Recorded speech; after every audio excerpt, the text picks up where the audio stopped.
In this session, we're going to learn about what the 10 deadly sins of poor leadership and management is. I want to share a brief story. I used to write for Success Magazine and Forbes and Fortune, and I wrote an article. I was approached by Success Magazine to write an article and interview several of the top CEOs in America. I did that, and what I discovered was that a good 80% of them were terrible. Poor leaders, even though the company tended to do well for a short period of time, they had some major challenges, which we're going to talk about today. And so what I discovered, and this is 2019, and you're going to see some of these problems, and you're going to identify some people in the past and maybe present who have these issues, and you can see why we get poor leadership. In fact, I discovered after a while that there were so many poor leaders, I decided to follow myself as a leader. Okay, the first one we're going to talk about is leaders think they have to be right. They have to win. Well, when you have to be right, that means other people are going to be wrong. And when you have to be right, you don't include people, you exclude people.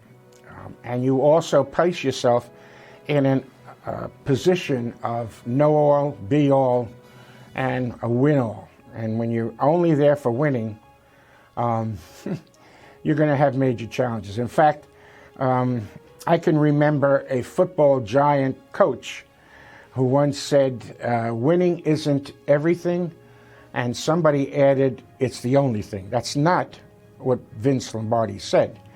He actually said, winning isn't everything, but the drive and the wish to win and how you play the game is the most important thing. The second deadly, I call them sin, is that they have a low anger threshold. Now think about this. Think about your leader, your manager, and you can even look throughout our political system and see that too many people leaders have a very low anger threshold.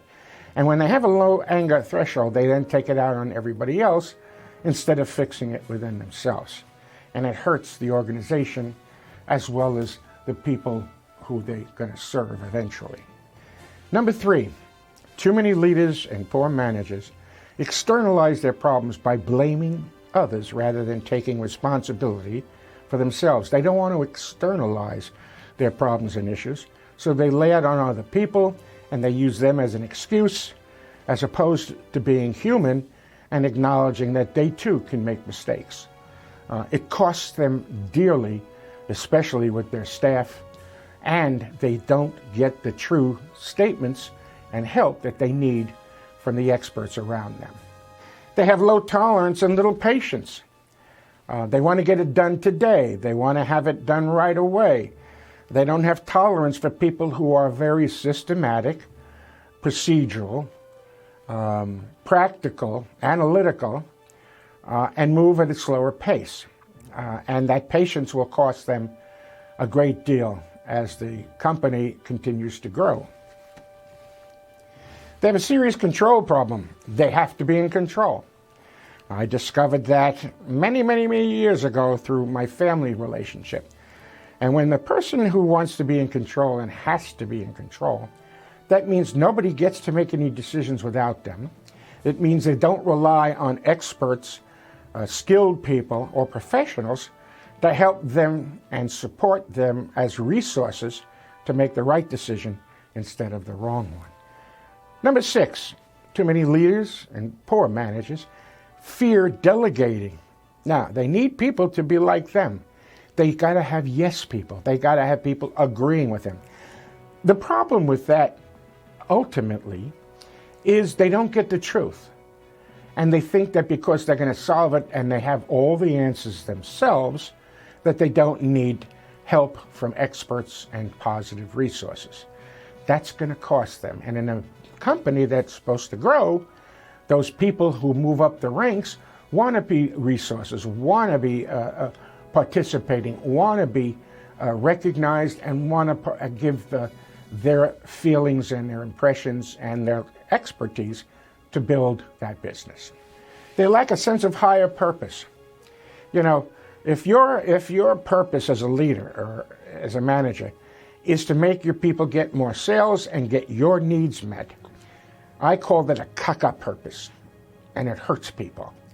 Instead, your purpose should be a higher purpose, and I say higher purpose mean outside of yourself.